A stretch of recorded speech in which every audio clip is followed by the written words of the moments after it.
আল্লাহ রাব্বুল আলামিন বলছেন ওয়ামা কানা আল্লাহু মুআযযিবাহুম ওয়া হুম ইস্তাগফিরুন।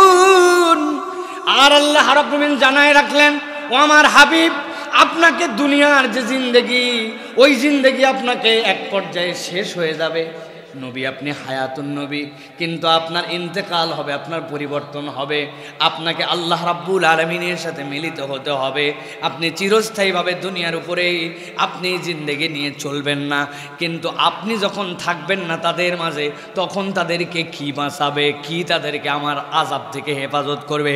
আল্লাহ বলছেন ওয়ামা কানাল্লাহু মুআযযিবাহুম ওয়া হুম ইস্তাগফিরুন।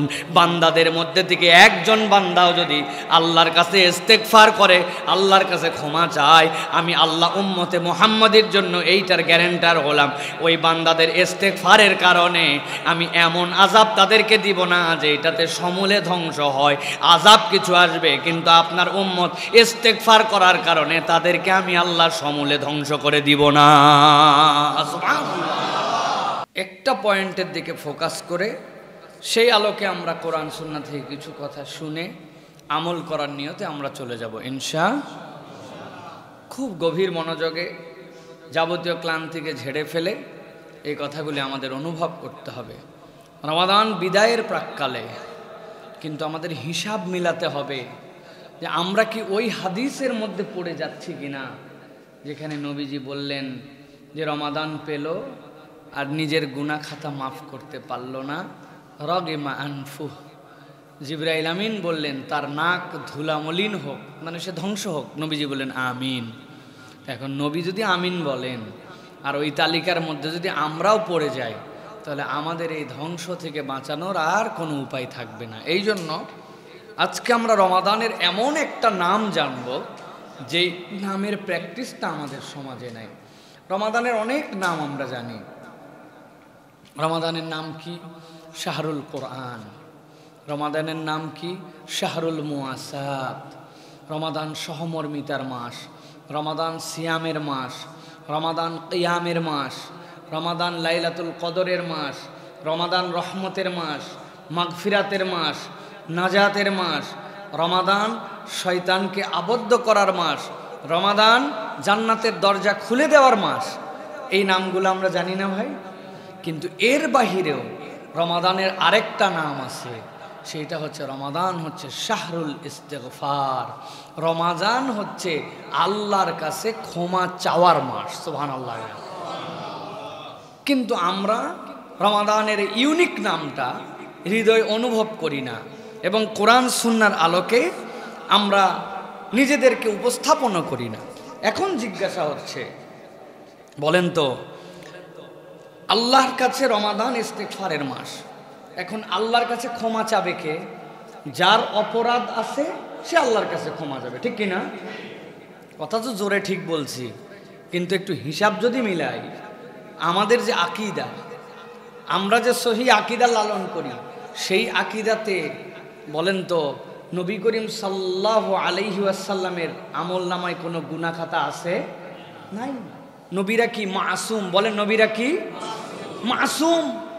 আমরা ভুলেও যেন এ কথা না বলি নবীদের পূর্ব পরের গুনাহ মাপ, গুনাহই নাই, মাপ করতে হবে। আল্লাহ নিজে তাদেরকে সংরক্ষণ করেছেন, কোন নবী রাসূলের কোনো গুনাহ খাতাই নাই, তারা মাসুম। আল্লাহ রাব্বুল আলামিন নবীকে মাসুম বলতেছেন, কিন্তু আল্লাহ রাব্বুল আলামিনের নবী প্রত্যেক দিন 100 বারের অধিক ইস্তেগফার করতেন। তাহলে যেই লোকের গুনাহ নাই ওই লোক তাহলে কি জন্য ইস্তেগফার করে? আপনারা না একটু আগে বলছেন যার গুনাহ আছে, যার অপরাধ আছে সেই ইস্তেগফার করে, তাহলে নবীর আমল নামায় গুনাহ নাই, নবী কেন 100 বার ইস্তেগফার করে? তার মানে বুঝতে হবে ইস্তেগফার কেবল গুনাহ মাফের জন্য নয়, বরং বান্দা যদি নিজের মর্যাদা আল্লাহর কাছে বাড়াতে চায়, ইস্তেগফারের মাধ্যমেই বান্দা তার মর্যাদা বাড়াতে পারে। সুবহানাল্লাহ। খেয়াল করেন, আল্লাহ রাব্বুল আলামিন বলছেন কুরআনুল কারীমের সূরা আনফালের মধ্যে আল্লাহ বলছেন 32 নম্বর আয়াত থেকে আল্লাহ বলতে শুরু করেছেন, ওয়া ইয ক্বালুল্লাহুম্মা ইন কানা হাযা হুয়াল হাক্কু মিন ইনদিকা ফাআমতির আলাইনা হিজারাতাম মিনাস সামাই আও ইতিনা বিআযাবিল আলিম। মক্কার লোকেরা নবীজির কাছে আসলো, আসার পরে বলতে শুরু করলো, মুহাম্মদ তুমি আমাদেরকে বিশাল বিশাল ভয় দেখাও, আমরা যদি আল্লাহকে না মানি, আল্লাহর কথা যদি না শুনি, তোমার যদি ধর্মকে গ্রহণ না করে আমাদের জন্য শাস্তি আসবে, এ আসবে, সে আসবে।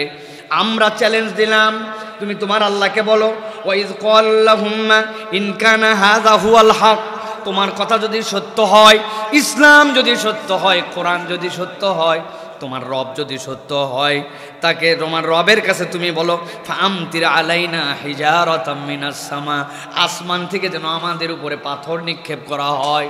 তোমার আল্লাহকে বলো, পাথর মারতে বলো আমাদেরকে, আমরা রেডি আছি। অথবা তুমি আল্লাহর কাছে বলো, আও ইতিনা বিআযাবিন আলিম, অথবা আমাদেরকে যেন যন্ত্রণাদায়ক শাস্তি আসমান থেকে দিয়ে দেওয়া হয়। গভীর মনোযোগে খেয়াল করেন, কাফের মুশরিকরা আল্লাহর নবীর কাছে এসে আল্লাহর নবীকে উল্টা চ্যালেঞ্জ দিচ্ছে, তোমার আল্লাহর যদি আমাদেরকে ধ্বংস করার ইচ্ছা থাকে, মক্কা পুরাটা পাথরের ভূমি, এখান থেকে পাথর তুলে আমাদেরকে মারতে বলো, অথবা আযাব দিয়ে আমাদেরকে শেষ করে দিতে বলো। আল্লাহ রাব্বুল আলামিন সাথে সাথে আল্লাহর নবীর প্রতি ওহী করলেন, ওমা কানাল্লাহু লিউআযিবাহুম ওয়া আনতা ফীহিম, ও আমার হাবিব, আপনাকে আমি জগৎবাসীর জন্য রহমত করে প্রেরণ করেছি, ওদের কথা বলতে হবে না, চাইলে আমি আল্লাহ যখন তখন তাদেরকে ধ্বংস করে দিতে পারি, কিন্তু আপনি যতক্ষণ তাদের মধ্যে আছেন, আপনার এই বরকতে আর নিয়ামতে আমি আপনার একটা উম্মতকেও পাথর দিয়ে বা অন্য কোনোভাবে একবারে সমূলে ধ্বংস করে দিব না। সুবহানাল্লাহ। আল্লাহ রাব্বুল আমিন বলছেন, ওয়ামা কানাল্লাহু মুআযিবাহুম ওয়া হুম ইস্তাগফিরুন। আর আল্লাহ রাব্বুল আমিন জানায় রাখলেন, ও আমার হাবিব, আপনাকে দুনিয়ার যে জিন্দেগি, ওই জিন্দেগি আপনাকে এক পর্যায়ে শেষ হয়ে যাবে। নবী আপনি হায়াতুন নবী, কিন্তু আপনার ইন্তেকাল হবে, আপনার পরিবর্তন হবে, আপনাকে আল্লাহ রাব্বুল আলামিনের সাথে মিলিত হতে হবে। আপনি চিরস্থায়ীভাবে দুনিয়ার উপরেই আপনি জিন্দেগি নিয়ে চলবেন না, কিন্তু আপনি যখন থাকবেন না তাদের মাঝে, তখন তাদেরকে কি বাঁচাবে, কি তাদেরকে আমার আযাব থেকে হেফাজত করবে? আল্লাহ বলছেন, ওয়ামা কানাল্লাহু মুআযিবাহুম ওয়া হুম ইস্তাগফিরুন। বান্দাদের মধ্যে থেকে একজন বান্দাও যদি আল্লাহর কাছে ইস্তেগফার করে, আল্লাহর কাছে ক্ষমা চায়, আমি আল্লাহ উম্মতে মুহাম্মাদের জন্য এইটার গ্যারান্টার হলাম, ওই বান্দাদের ইস্তেগফারের কারণে আমি এমন আযাব তাদেরকে দিব না যে এটাতে সমূলে ধ্বংস হয়। আযাব কিছু আসবে, কিন্তু আপনার উম্মত ইস্তেগফার করার কারণে তাদেরকে আমি আল্লাহ সমূলে ধ্বংস করে দিব না। সুবহানাল্লাহ। তাহলে আল্লাহ রাব্বুল আমিন বলতেছেন, তুমি আযাব থেকে বাঁচতে চাও, আল্লাহ রাব্বুল আলামিনের শাস্তি থেকে বাঁচতে চাও, আল্লাহ রাব্বুল আলামিন তুমি যে পরীক্ষা দিচ্ছেন ওই পরীক্ষা থেকে বাঁচতে চাও, তুমি কি তোমার তকদির পরিবর্তন করতে চাও, চাকরি বাকরিটাতে ভালো উন্নতি করতে চাও, শরীরটা যেন সুস্থ থাকে সেই প্রচেষ্টা করতে চাও, বাচ্চাটা যেন মানুষের মতো মানুষ হয় সেইটা তুমি কি চাও, তোমার আয় উন্নতি যেন হোক সেইটা কি চাও, তোমার পরিবারের মধ্যে গন্ডগোল আছে, স্বামী স্ত্রীর মধ্যে মনোমালিন্য সেইটা কি দূর করতে চাও, কোর্টের মধ্যে একটা কেস আছে, যেই কেসটার অনেক দিন লড়তেছো, রেজাল্ট তোমার পক্ষে আসতেছে না, তোমার পক্ষে কি রেজাল্টটা পেতে চাও, তুমি তোমার জীবনে যা চাও আল্লাহর কাছ থেকে ইস্তেগফার দ্বারা তুমি সেটা আদায় করে নাও। আল্লাহ রাব্বুল আলামিন এই জন্য পুরা কোরআনুল কারীম যদি আমরা দেখি, পুরা কোরআনুল কারীমে আল্লাহ রাব্বুল আলামিন যেখানেই তার শাস্তির কথা বলেছেন, গভীর কথা ভালো করে খেয়াল করেন, আল্লাহ শাস্তির কথা বলার পরে আল্লাহ জোড়ায় জোড়ায় তার রহমতের শব্দ ব্যবহার করেছেন। আল্লাহ কোনো জায়গায় কঠোর শাস্তি করার পরে বলেছেন, ইন্নাল্লাহ রাউফুর রহিম। আল্লাহ নিজের নাম বলার পরে বলেছেন রহমানুর রহিম। আল্লাহ কোরআনুল কারীমের মধ্যে বিভিন্ন জায়গায় আল্লাহ বলছেন গফফারুত তাওয়াব। আল্লাহ রাব্বুল আমিন তার যতগুলো নাম বর্ণনা করেছেন, যেখানেই শাস্তির কথা বলেছেন, যেখানে বিভিন্ন ধরনের কথা বলেছেন সেই জায়গাতে আল্লাহ রাব্বুল আলামিন এইরকম জোড়ায় জোড়ায় আল্লাহর সিফাতি নামগুলাকে আল্লাহ রাব্বুল আলামিন ব্যবহার করেছেন। কিন্তু কোরআনুল কারীমের মধ্যে একমাত্র আল্লাহ রাব্বুল আলামিন এক জায়গাতে ইস্তিগফারের কথা বর্ণনা করেছেন, যেখানে আল্লাহ রাব্বুল আলামিন কালেমায়ে তাইয়্যিবার প্রথম অংশ বর্ণনা করেছেন। কালেমায়ে তাইয়্যিবা আপনার আমার জন্য লা ইলাহা ইল্লাল্লাহ, লা ইলাহা ইল্লাল্লাহ বলার পরে রব্বুল আলামিন কোন রকম এখানে সিফাতি কোনো গুণাগুণের কথা বর্ণনা করেন নাই, বরং বান্দাকে আল্লাহ স্মরণ করায় দিচ্ছেন। আল্লাহ সূরা মুহাম্মদের 19 নম্বর আয়াতের মধ্যে বান্দাদেরকে বলছেন, ফাআলাম আন্নাহু লা ইলাহা ইল্লাল্লাহ, জেনে রাখো তোমার ইলাহ আল্লাহ ছাড়া আর কেউ নাই, তোমার ইলাহ একমাত্র তোমার রিজিকদাতা, খালিক, মালিক, জীবনদাতা, বিধানদাতা ইলাহ হচ্ছেন আল্লাহ। আল্লাহ রাব্বুল আমিন সম্পৃক্ত করতেছেন কালেমা তৈয়বার সাথে। কি বলতেছেন আল্লাহ? আল্লাহ বলছেন ফাআলাম আন্নাহু লা ইলাহা ইল্লাল্লাহ ওয়াস্তাগফির লিযামবিকা ওয়ালিল মুমিনিনা ওয়াল মুমিনাত। যিনি তোমার রব আল্লাহ, এই স্বীকৃতি দেওয়ার পরে তোমার দায়িত্ব হচ্ছে ওয়াস্তাগফির লিযামবিক, তুমি তোমার গুনার জন্য ওই ইলাহ রবের কাছে তুমি ক্ষমা প্রার্থনা করো। কেবল তুমি ক্ষমা প্রার্থনা করবে না, জগতের যত মুমিন আর মুমিনাত যেন এই বান্দারা আল্লাহর কাছে তারা যেন ফরিয়াদ করে, ইস্তেগফার করে। আল্লাহ বলছেন আল্লাহু ইয়ালামু মুতাকাল্লাবাকুম ওয়া মাসওয়াকুম, আল্লাহ তোমাদের দিকও জানেন, আল্লাহ তোমাদের গন্তব্য জানেন। তুমি যত দূরে দৌড়াদৌড়ি করো না কেন, তোমার গন্তব্য যেদিকেই নিয়ে যাও না কেন, আল্লাহর আসমান জমিনের বাহিরে তুমি বের হয়ে যেতে পারবা না, ঠিক কি না? বাংলাদেশ থেকে পালায়া বিশ্বের বিভিন্ন দেশে চলে গেছে, যাওয়ার পরে মনে করতেছে আমি বোধহয় বাংলাদেশ থেকে পালায়া নিরাপদ হয়ে গেছি। ব্যাককল কোথাকার, তুই বাংলাদেশ থেকে বাড়াইছিস, কিন্তু আল্লাহর দুনিয়ার থেকে কি বাড়াইতে পারছে? কথা বললেন না, ভয় লাগে নাকি? ওই আমলে ভয় করি না, আর এখন কাউরে গুনি নাকি আমরা? মনে করেন না এই কথা কেবল বলতেছি, 12 বছর ধরে এরকম করে বলতেছি আমরা, আল্লাহ বলাইছে, ঠিক কিনা? আমার আল্লাহ রাব্বুল আমিন এই জন্য বলছেন আল্লাহু ইয়ালামু মুতাকাল্লাবাকুম ওয়া মাসওয়াকুম, আল্লাহ তোমাদের দিকও জানেন, তোমাদের গন্তব্য জানেন। আল্লাহ এর দ্বারা বুঝাতে চান দুনিয়ার মানুষ কেউ আল্লাহর ধরার থেকে বের হয়ে যেতে পারবে না। আল্লাহর ধরার থেকে বাঁচতে চাইলে আল্লাহর কাছে ইস্তেগফার করা লাগবে। তিনি লা ইলাহা ইল্লাল্লাহ, তিনি ইলাহ, তিনি আমার আল্লাহ। তিনি বলতেছেন বান্দা যে ইলাহ তোর, ওই ইলাহ বলল ফাআলাম আন্নাহু লা ইলাহা ইল্লাল্লাহ, জেনে রাখো আল্লাহ ছাড়া তোমার কোনো ইলাহ নাই। আর ইলাহর স্বীকৃতি যদি দাও ফাস্তাগফির লিযামবিকা, তাহলে ওই ইলাহর কাছেই তুমি তওবা করো, ওই ইলাহর কাছে ইস্তেগফার করো। ইস্তেগফার করে যে আল্লাহর প্রকৃত গোলাম সে। অতএব প্রিয় ভাইয়েরা, আল্লাহর কাছে ইস্তেগফার করতে হবে, আল্লাহর কাছে আমাদেরকে ফেরত আসতে হবে, আল্লাহর কাছে সমর্পণ করে দিতে হবে। আমরা অনেক আমল করি, আমাদের ইস্তেগফার নাই, আছে অবশ্য। আসসালামু আলাইকুম রহমতুল্লাহ, আসসালামু আলাইকুম রহমতুল্লাহ, এই 3 বার একটু মারে দিলাম নামাজের পরে, এই 3 বার মারায় মোটামুটি আমাদের। কি ভাই খারাপ কি ভুল বললাম ভাই? আপনাদেরটা জানি না, আমারটা বললাম, আমার অবস্থায় আপনারা অনেক ভালো আছেন। আল্লাহ পড়ে টরে, তাও এই ওজিফা দোয়া এগুলো পড়ার মতো আমাদের হাতের সময় নাই, কারণ একটা হোয়াটসঅ্যাপ পাঠায় আসছি, এখন তাড়াতাড়ি করে অন করে মেসেজ চেক করা লাগবে, ফেসবুকের স্ক্রল করা লাগবে, কত ব্যস্ততা আমাদের। এই জন্য আল্লাহর কাছে নবী করিম সাল্লাল্লাহু আলাইহি ওয়াসাল্লাম মাসুম, উনি 100 বার কমসে কম ইস্তেগফার করতো। আর আমি গোলামের বাচ্চা, গোলাম, গুনাহ খাতায় ভরা, সকাল বিকাল গুনাহ, ছোট গুনাহ, বড় গুনাহ, জানা গুনাহ, অজানা গুনাহ, বাথরুমের ভিতরের গুনাহ, বাথরুমের বাইরের গুনাহ, চোখের গুনাহ, মোবাইলের গুনাহ, কানের গুনাহ, অপর নারী দেখার গুনাহ, মোবাইল দেখার গুনাহ, টেলিভিশনের গুনাহ। এত বড় দাড়িওয়ালা লোকজন চিন্তা করছে এই মুরব্বীর নিশ্চয়ই কোনো গুনাহ খাতা নাই, কিন্তু উনার সামনে একটা মহিলা চলে গেলে উনার ভিতরে যে কি হয়েছে ওইটা যদি কপাল দিয়ে খালি লেখা উঠতো, মুরব্বীরে কেউ যুগের তাকায় থুতু দিত না মুখের দিকে। আল্লাহ রাব্বুল আমিন এই জন্য বলছে, তুমি যদি আল্লাহর কাছে ফেরত আসতে চাও, তোমার মর্যাদা বাড়ায় নিতে চাও, এই রমাদানকে গ্রহণ করো। কেবল শাহরুল মুআসাত, শাহরুল কোরআন নয়, এইটা তোমার জন্য শাহরুল ইস্তেগফার। আল্লাহর কাছে কায় মনোবাক্যে নিবেদিত হয়ে যাও, সিজদার পরে সিজদা দাও, আল্লাহর কাছে চাইতে থাকো, রব্বুল আলামিন তুমি আমাকে ক্ষমা করে দাও। এই জন্য রমাদানের আরেক নাম হচ্ছে শাহরুল ইস্তেগফার। বাকি যেই কয়টা দিন আছে আল্লাহর কাছে কায় মনোবাক্যে ইস্তেগফার করা যাবে নাকি ভাই? যাবে? ভালো করে খেয়াল করেন, কেন ইস্তেগফার করব? ইস্তেগফার করার অনেক কারণ আছে। আমি আপনার কাছে তিনটা দিকের কথা বলবো কেন ইস্তেগফার করব। দেখেন তো জীবনে এইভাবে ভেবেছি কিনা। আল্লাহর কাছে ইস্তেগফার করে ওই বান্দা, যেই বান্দা আল্লাহর কৃতজ্ঞ বান্দা। কি বলছি? আল্লাহর ইস্তেগফার না করলে আল্লাহর কাছে কৃতজ্ঞ বান্দা হওয়া যায় না।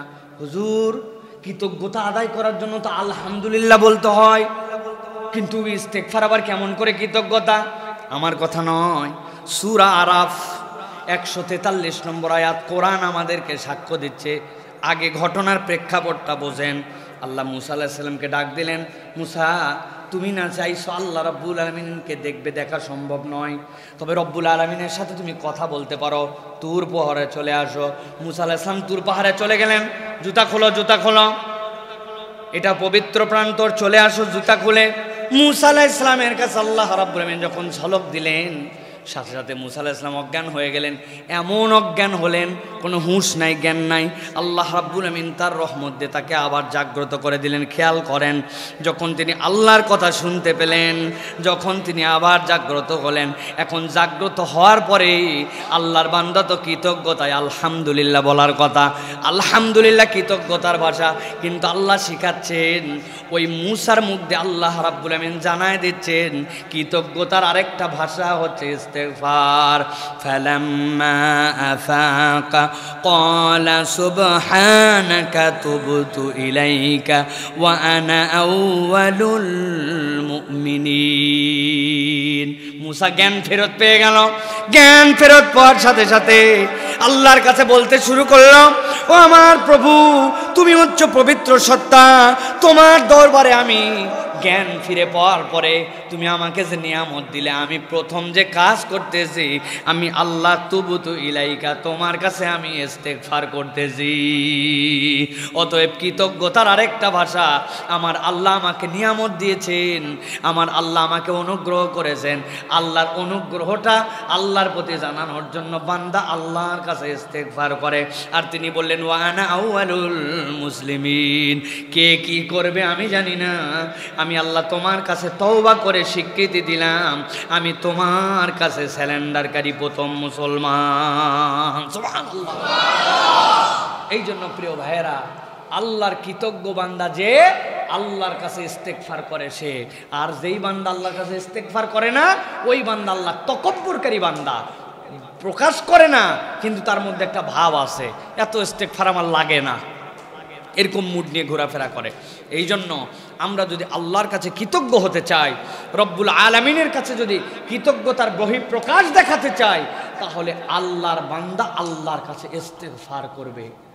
ভাই, এখানে একজন লোক হাত তুলে আমাকে বলেন যে হুজুর, নবী করিম সাল্লাল্লাহু আলাইহি ওয়াসাল্লাম প্রতিদিন 100 বার ইস্তেগফার করছেন, আমরা জীবনে একদিন 100 বার আল্লাহর কাছে ইস্তেগফার করছি। বলেন কে আছেন দেখি? আপনারা বলেন হুজুর আপনি হাত তোলেন, বেশি সাহস থাকলে আপনার।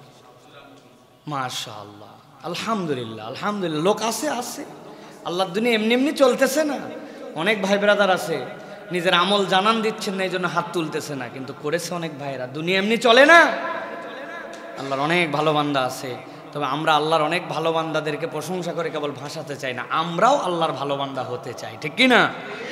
তাহলে আমরা বাকি সময়টুকু আল্লাহর কৃতজ্ঞতা আদায়ের জন্য তখন আল্লাহর কাছে আমাদের কৃতজ্ঞ হতে হবে। প্রিয় ভাইরা, বান্দা যখন নতুন কিছু করবে, নতুন কোনো সৃষ্টি করবে, সে কোনো ইনোভেশন করবে, তার একটা নতুন কিছু হয়েছে নিজের জীবনে, আল্লাহর কাছ থেকে যদি স্থিরতা পেতে চায়, তাহলে আল্লাহর কাছে ইস্তেগফারের মাধ্যমে কবুল করায় নিতে হয়।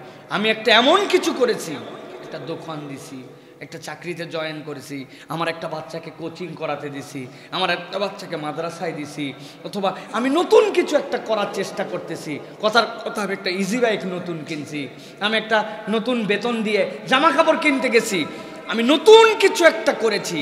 এটার একটা স্থায়িত্ব দরকার নাই? নিরাপত্তার দরকার নাই? এটা আমি যেটা করলাম এটা যেন টিকে যায়, এটা যেন নিরাপদ হয়। ইসলাম সাক্ষ্য দিচ্ছে হযরত সাইয়্যিদিনা ইব্রাহিম আলাইহিস সালামের মাধ্যমে ইস্তেগফার খালি ক্ষমা চাওয়াই নয়, বান্দা তার জীবনে ইস্তেগফারের মাধ্যমে আল্লাহর কাছে তার কাজগুলিকে কবুল করায় নিতে পারে। সুবহানাল্লাহ। খেয়াল করেন, প্রথম পারার 19 নম্বর পৃষ্ঠা, জানা ঘটনা কিন্তু এর মধ্যে আল্লাহ কি বার্তা ঢুকায় রেখেছেন। ইব্রাহিম আলাইহিস সালাম খানায় কাবা নির্মাণ করতেছেন, জোগাড়ির নাম হযরত ইসমাইল আলাইহিস সালাম, তিনি পাথর এনে দেন, আর আল্লাহ রাব্বুল আমিন একটা পাথর দিয়েছেন, ওই পাথরের উপরে দাঁড়াইতে বলতে হয় না, ইব্রাহিমের হাত যে পর্যন্ত যাওয়া লাগবে পাথরটা একাই একাই ওঠে। এখন পর্যন্ত খানায় কাবার চত্বরে সংরক্ষণ করা আছে ইব্রাহিম আলাইহিস সালামের ওই পাথরটা। মাকাম ইব্রাহিম মানে ইব্রাহিম আলাইহিস সালামের ঘর, সাথে সাথে আরও একটা বর্ণনা হচ্ছে মাকাম ইব্রাহিম হচ্ছে ইব্রাহিম আলাইহিস সালামের ওই পদচিহ্ন। ইব্রাহিম আলাইহিস সালাম খানায় কাবা নির্মাণ করলেন, ইসমাইল আলাইহিস সালাম সহযোগিতা করলেন। যেই না খানার কাবা নির্মাণ হয়ে গেল, আল্লাহর কাছে ইব্রাহিম আলাইহিস সালাম দোয়া করতে শুরু করলেন, ওয়া ইয ইয়ারফাউ ইব্রাহিমুল কওয়াইদা মিনাল বাইতি ওয়া ইসমাঈল। আল্লাহ বলছেন আমার ইব্রাহিম আর ইসমাইল মিলে যখন খানায় কাবার ওয়ালটা নির্মাণ করে ফেললো, যেই না নির্মাণ হয়ে গেছে, এখন আল্লাহর প্রশংসা করবে আলহামদুলিল্লাহ বলে। আলহামদুলিল্লাহ বলে নাই, ইব্রাহিম আলাইহিস সালাম আল্লাহর কাছে খানায় কাবা নির্মাণ করার পরে আল্লাহর কাছে বলতে শুরু করলেন, রব্বানা তাকাব্বাল মিন্না ইন্নাকা আনতাস সামিউল আলিম, রব্বানা ওয়াজআলনা মুসলিমাইনি লাকা ওয়া মিন যুররিয়াতিনা উম্মাতাম মুসলিমাতাল লাক ওয়া আরিনা মানাসিকানা ওয়া তুব আলাইনা ইন্নাকা আনতাত তাওয়াবুর রহিম। সুবহানাল্লাহ। ইব্রাহিম আলাইহিস সালাম বলতেছেন, ও আমার রব, রব্বানা তাকাব্বাল মিন্না ইন্নাকা আনতাস সামিউল আলিম, আপনি আমার এই কাজটা কবুল করে নেন, আপনি সব শুনেন আল্লাহ, আমি জানি। আর রব্বুল আমিন আপনার কাছে ফরিয়াদ করি, রব্বানা ওয়াজআলনা মুসলিমাইনি লাকা ওয়া মিন যুররিয়াতিনা উম্মাতাম মুসলিমাতাল লাক। আল্লাহ আমার বংশ থেকে আপনার আজ্ঞাবহ করে এবং একটি অনুগত দল আপনি সৃষ্টি করে দিবেন, যারা কখনো উদ্যত হবে না, যারা সব সময় আনুগত্যশীল হবে। আর রব্বুল আমিন আপনার কাছে ফরিয়াদ করতেছি, আল্লাহ আপনি আমাদেরকে হজের রীতিনীতি বলে দেন। ও আরিনা মানাসিকানা, কেমনে এই কাবা ঘর তাওয়াফ করবে, কেমনে সাই করবে, এই কাবার কাজ কি হবে আপনি তো বানাতে বলছেন। ও আরিনা মানাসিকানা, আল্লাহ আপনি আমাদেরকে রাস্তাটা দেখায় দেন। সাথে সাথে আপনার কাছে ফরিয়াদ দিলাম, ইন্নাকা ওয়া তুব আলাইনা, আর আপনি আমাদেরকে তওবাকারীদের মধ্যে অন্তর্ভুক্ত করে নেন। ইন্নাকা আনতাত তাওয়াবুর রহিম, ও আমার রব আপনি দয়াময়, তওবা গ্রহণকারী। ইব্রাহিম আলাইহিস সালাম ঘর বানালেন, ইব্রাহিম আলাইহিস সালাম তার বংশের মধ্যে থেকে অনুগত আল্লাহর বান্দা সৃষ্টি করে দেওয়ার জন্য দোয়া করলেন। ইব্রাহিম আলাইহিস সালাম আল্লাহর কাছে বললেন, এই কাবা ঘর দিয়ে কীভাবে আবাদ হবে সেই পদ্ধতিটা শিখায় দেন। তবে এই সব কাজগুলা আল্লাহর কাছে কিভাবে গ্রহণযোগ্য হবে, আল্লাহর কাছে ফরিয়াদ দিলেন, ওয়া তুব আলাইনা, আপনি আমাদের তওবাটা কবুল করে নেন। তাহলে বান্দা যদি তার জীবনে কখনো যদি স্টেবিলিটি চায়, বান্দা যদি তার জীবনের মধ্যে ভারসাম্য চায়, বান্দা যদি তার যেই সকল কামাই রুজি করেছে ওইটাকে টিকায় রেখে যেতে চায়, বান্দা দুনিয়ার থেকে চলে গেছে, কামাই রুজি করে ব্যাংক ব্যালেন্স বানায় রেখে চলে গেছে, জমি জারি বিভিন্ন ধরনের বাড়িঘর বানাইছে, এমন প্রজন্ম তার আসছে যেই বান্দা ওই কামাই করে চলে গেছে, এখন তার ঘরের থেকে গান বাজনা হয়, তার ঘরের থেকে অনিসলাম চর্চা হয়, তার ঘরের থেকে হারাম কাজ হয়, তার বাড়ির থেকে ইসলাম উঠে গেছে। এইরকম পরিবার আমরা অনেক দেখেছি কিনা? মানুষ গল্প করে বাপ কত ভালো ছিল রে, দাদা কত ভালো ছিল রে। এখন ছেলের সাথে ইসলাম নাই, চলাফেরা, পোশাক আশাক, এমনকি বাপ দাদা তাহাজ্জুদ মিস করতো না, আর ওর সন্তান জুমার নামাজ পড়তে আসে না, এরকম বাড়ি বোধহয় আমাদের এলাকায় নাই। আমার আল্লাহ বলতেছেন, তুমি যদি তোমার বংশকে স্টেবিলিটি, তোমার কাজগুলাকে যদি তুমি আল্লাহর কাছে কবুল করে নিতে চাও, আল্লাহ পদ্ধতি শিখালেন, ওয়াতুব আলাইনা ইন্নাকা আনতাত তাওয়াবুর রহিম। আল্লাহর কাছে যদি তওবাকারী হয় রব্বুল আলামিন, তাহলে তার কাজের মধ্যে স্টেবিলিটি দান করবেন। সুবহানাল্লাহ। অতএব প্রিয় ভাইয়েরা, আমাদের স্বার্থে তওবা দরকার। আমি চাই আমার প্রজন্ম ঠিক মতো চলুক, আমি চাই আমার বংশধর ইসলামের উপরে থাকুক। আমি যে কাজটা করলাম আল্লাহ, এটার মধ্যে তুমি বরকতে ভরপুর করে দাও। কেমনে বরকত পাবো? বরকত পেতে চাইলে আল্লাহ রাব্বুল আলামিনের কাছে আপনাকে ইস্তেগফার করতে হবে। গুনাহ আছে যার, ইস্তেগফার করবে সে। আমার গুনাহ নাই, আমি ইস্তেগফার করব না, আমি ছোট মানুষ, কিশোর বয়স, আমার কেবল 5-6-এ পড়ি, আমার আবার কিসের ইস্তেগফার? জি না। আপনি যদি বড় মানুষ হতে চান, ভালো রেজাল্ট করতে চান, আল্লাহর রাস্তায় চলতে চান, আপনি বুঝতেছেন আমার মেধা কম, কিন্তু আমার ট্র্যাকটা যেন ঠিক থাকে, আমি যেন আমার বাপ মার চক্ষু শীতলকারী সন্তান হতে পারি, আমি যেন আমার দেশের জন্য কিছু করতে পারি, উম্মার জন্য কিছু করতে পারি, এই চেতনা যার মধ্যে আছে, আল্লাহ বলছেন ইব্রাহিমের থেকে শিক্ষা নাও। খানায় খাবা বানানোর পরে আল্লাহর কাছে ফরিয়াদ দিয়ে বলছে, আল্লাহ ওয়াতুব আলাইনা ইন্নাকা আনতাত তাওয়াবুর রহিম। আল্লাহ আপনি আমার তওবা কবুল করে নেন। তওবা কবুল মানে খানায় খাবা কিয়ামত পর্যন্ত কবুল হয়ে গেছে, ঠিক কিনা? কিয়ামত পর্যন্ত কবুল হয়ে গেছে। কি দোয়াটাই না করে গেছেন ইব্রাহিম আলাইহিস সালাম। হযরত নবী সাল্লাল্লাহু আলাইহি সাল্লাম বলতেছেন, আমি 2টা জবেহ করি পিতার সন্তান, একটা ইসমাইল আলাইহিস সালাম শোয়াই দিয়েছিলেন, আতাল্লাহুলিল জাবিন, আল্লাহ জান্নাতের দুম্বা পাঠায় তার গলার থেকে উঠায় নিয়েছেন। নবী করিম সাল্লাল্লাহু আলাইহি সাল্লাম তো ইসমাইল আলাইহিস সালামের সন্তান। আরেকটাকে আব্দুল্লাহ, সন্তানই হয় না, বলছে আল্লাহ 10টা সন্তান দিলে ছোট সন্তানটাকে আব্দুল মুত্তালিব বলছে আমি জবাই করে দেবো আল্লাহ রাস্তায়। কি সাংঘাতিক কথা, পরপর 10টা সন্তান আল্লাহ দিয়ে দিছে। এখন ছোটজন ওয়াদা করছে, শেষে লোকজন বুদ্ধি দিছে যে আপনি 10টা করে উট দিবেন আর নাম দিবেন আব্দুল্লাহ, যে পর্যন্ত যে উঠবে সে পর্যন্ত দিতে হবে। নবী করিম সাল্লাল্লাহু আলাইহি ওয়াসাল্লামের আব্বার নাম একদিকে, 10টা উটের নাম তুলছে, তুলে দেখে আবার আব্দুল্লাহর নাম, আবার 10টা দিছে, তুলে দেখে আবার আব্দুল্লাহ, আবার 10টা দিছে। এরকম করতে করতে 100টা উট যখন আসছে, তারপরে আব্দুল্লাহর নামের পরিবর্তে উটের নাম আসছে। ওই 100টা উট জবাই করে দিছেন, দিয়ে আব্দুল্লাহ বেঁচেছেন। আল্লাহ নবী সাল্লাল্লাহু আলাইহি ওয়াসাল্লাম বলছেন আমি 2জন জবাইকৃত পিতার সন্তান, এই 2জনই আল্লাহ রাস্তায় জবে হয়ে যাওয়ার কথা। কিন্তু দোয়াটা কার? দোয়াটা হচ্ছে হযরত ইব্রাহিম আলাইহিস সালামের। দোয়া করে গেছে রব্বানা ওয়াবাস ফীহিম রাসূলা, আমি একজন রসুল প্রেরণ করো। নবীজি বলছেন আমি ইব্রাহিম আলাইহিস সালামের দোয়ার ফসল। সুবহানাল্লাহ। তাহলে দোয়াটা কবুল হয়েছিল কি দিয়ে? ইস্তেগফার দিয়ে। কি দিয়া? তাহলে আমরা যদি আল্লাহর কাছে কবুলিয়াত চাই, আমরা যদি আল্লাহর কৃতজ্ঞ বান্দা হতে চাই, আমরা যদি আল্লাহ রাব্বুল আলামিনের আযাব থেকে বাঁচতে চাই, আমাদের জীবনকে পরিবর্তন করতে চাই, তাহলে ইস্তেগফারের কোনো বিকল্প। ইস্তেগফার মানে এইটা না, আস্তাগফিরুল্লাহ আস্তাগফিরুল্লাহ এইটুক না, জেনে বুঝে বলা আল্লাহ তুমি মহান সত্তা, তুমি লা ইলাহা ইল্লাল্লাহ, তুমি ছাড়া কেউ আমার ইস্তেগফার নিতে পারে না। আমি নতজানু হয়ে আমার যাবতীয় বড়ত্ব, আমার যাবতীয় ভাবসাব সব কিছুকে বিলীন করে দিই আমি তোমার কাছে ক্ষমা চাচ্ছি আল্লাহ, তুমি ছাড়া কেউ ক্ষমা করতে পারে না। এই মনের বিশ্বাস নিয়ে আল্লাহর কাছে ইস্তেগফার করতে হবে। এই ইস্তেগফার আছে যার জীবনে, দুনিয়ার সব নিয়ামত আছে তার জীবনে। ইস্তেগফার নাই যার জীবনে, দুনিয়ায় দেখা যাচ্ছে অনেক নিয়ামত আছে, আসলে ওই বান্দার জীবনে নিয়ামত নাই। এই জন্য হিসাব মিলান প্রিয় ভাইয়েরা, এই ছোট বাচ্চারা, আমার প্রিয় আগামীর প্রজন্মরা, শুনে নাও ভালো করে। আমরা নিজেরা আল্লাহ রাব্বুল আলামিনের কাছ থেকে নিয়ামত পেতে চাই। তোমরা বড় হবে, এই দেশটাকে গড়ে তুলতে হবে, এই দেশটাকে এগিয়ে নিতে হবে। আমরা যদি বড় না হই তাহলে এই দেশ কিভাবে আগাবে? এক প্রজন্ম তো পার হয়ে গেল, আমরা দেখলাম যেই প্রজন্মের মধ্যে শুধু ক্ল্যাশ, যেই প্রজন্মের মধ্যে শুধু একজন আরেকজনের প্রতি কাদা ছুড়াছুড়ি। এখন নতুন প্রজন্ম, এরা যদি প্রস্ফুটিত হয়, এরা যদি সুন্দর হয়, তাহলে আগামীর বাংলাদেশ সুন্দর হবে, আগামীর বিশ্ব সুন্দর হবে। এই জন্য আমি বলবো আমার প্রিয় ভাই, প্রিয় বন্ধুগণ, প্রিয় ছোটরা, প্রিয় অনুজরা, যারা এই কষ্ট করে রমাদানুল মুবারকের এই রাত্রি পর্যন্ত এসে বসে আছো, প্লিজ এখন থেকে ইস্তেগফারের আমল করার জন্য চেষ্টা করো। এখন থেকে তোমরা আল্লাহ রাব্বুল আলামিনের কাছে বেশি বেশি করে ক্ষমা প্রার্থনার এই রীতিকে তোমাদের জীবনের মধ্যে বাস্তবায়ন করে নাও। আল্লাহ রাব্বুল আলামিন এরপরে বলছেন ইস্তেগফারের একটা স্পেশাল সময় আছে। সব সময় আপনি আমি ইস্তেগফার করতে পারি, কিন্তু আল্লাহ কোরআনে বলছেন ওয়াবিল আসহারি হুম ইস্তাগফিরুন।